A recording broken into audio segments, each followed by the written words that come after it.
Now let's move on, viewers. External Affairs Minister S. Jaishankar in the Raisina Dialogue 2025 has criticized how the Kashmir conflict has been portrayed internationally, stating, and I quote, "We went to the UN on Kashmir and what was an invasion was made a dispute." He also held several Western countries accountable for their role in this.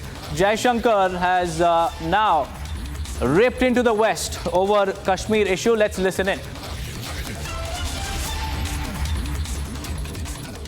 Speak of sovereignty and territorial integrity. All of us agree.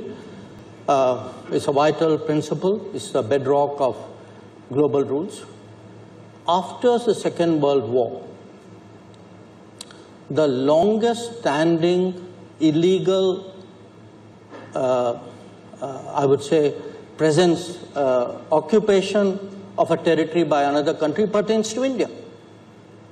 What we saw in Kashmir. Now, we went to the UN. What was an invasion was made into a dispute. So, the attacker and the victim were put on par. Who were the culpable parties? UK, Canada, Belgium, Australia, USA. So, pardon me, I have some question marks on that whole document. Now, I can give you many more. We speak today of political interference. Viewers, big breaking news coming in. Major crackdown on George Soros funding to NGOs in India. Now, there has been a massive crackdown. Viewers, 3 Bangalore-based companies were directly involved and were receiving funds from George Soros. These 3 companies thereafter were funding NGOs in India, including Amnesty and a few others. Searches are being carried out at 7 locations in Bengaluru. Now, FEMA has been registered. FEMA case has been registered in the matter.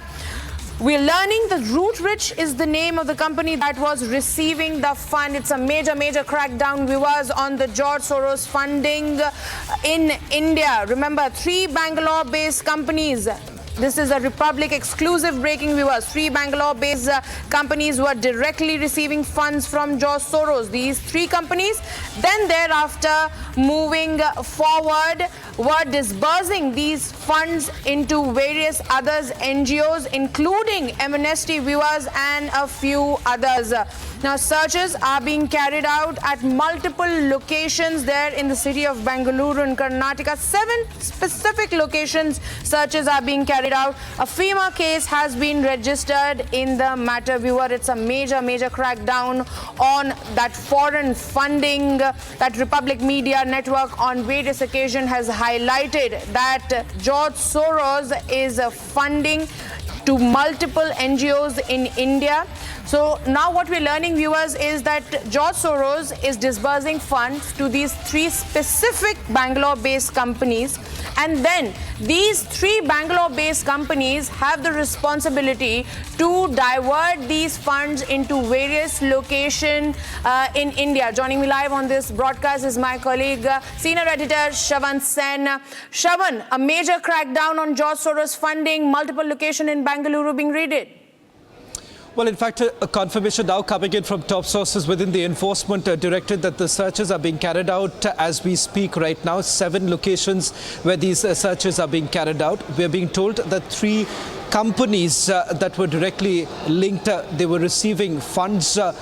They are now being searched by the Enforcement Directorate. Now, as far as the modus operandi is concerned, Madhurima, these 3 companies that allegedly received funds from George Soros were thereafter distributing the funds to NGOs, for instance, Amnesty being one such, and there are several other NGOs that have also come under the scanner. Remember, in the past too, Amnesty has been under the scanner of the Central Bureau of Investigation as well as the Enforcement Directorate, but this, for the first time perhaps, is a direct crackdown on the alleged funding coming in from George Soros and companies that are based outside. And these companies, we are being told, these 3 companies were largely the ones that were acting as fronts for George Soros in India. This was after certain embargo was essentially put, because of which, there was the funding could not have come in directly to like Amnesty. So that is the reason why there was a bridge that was essentially created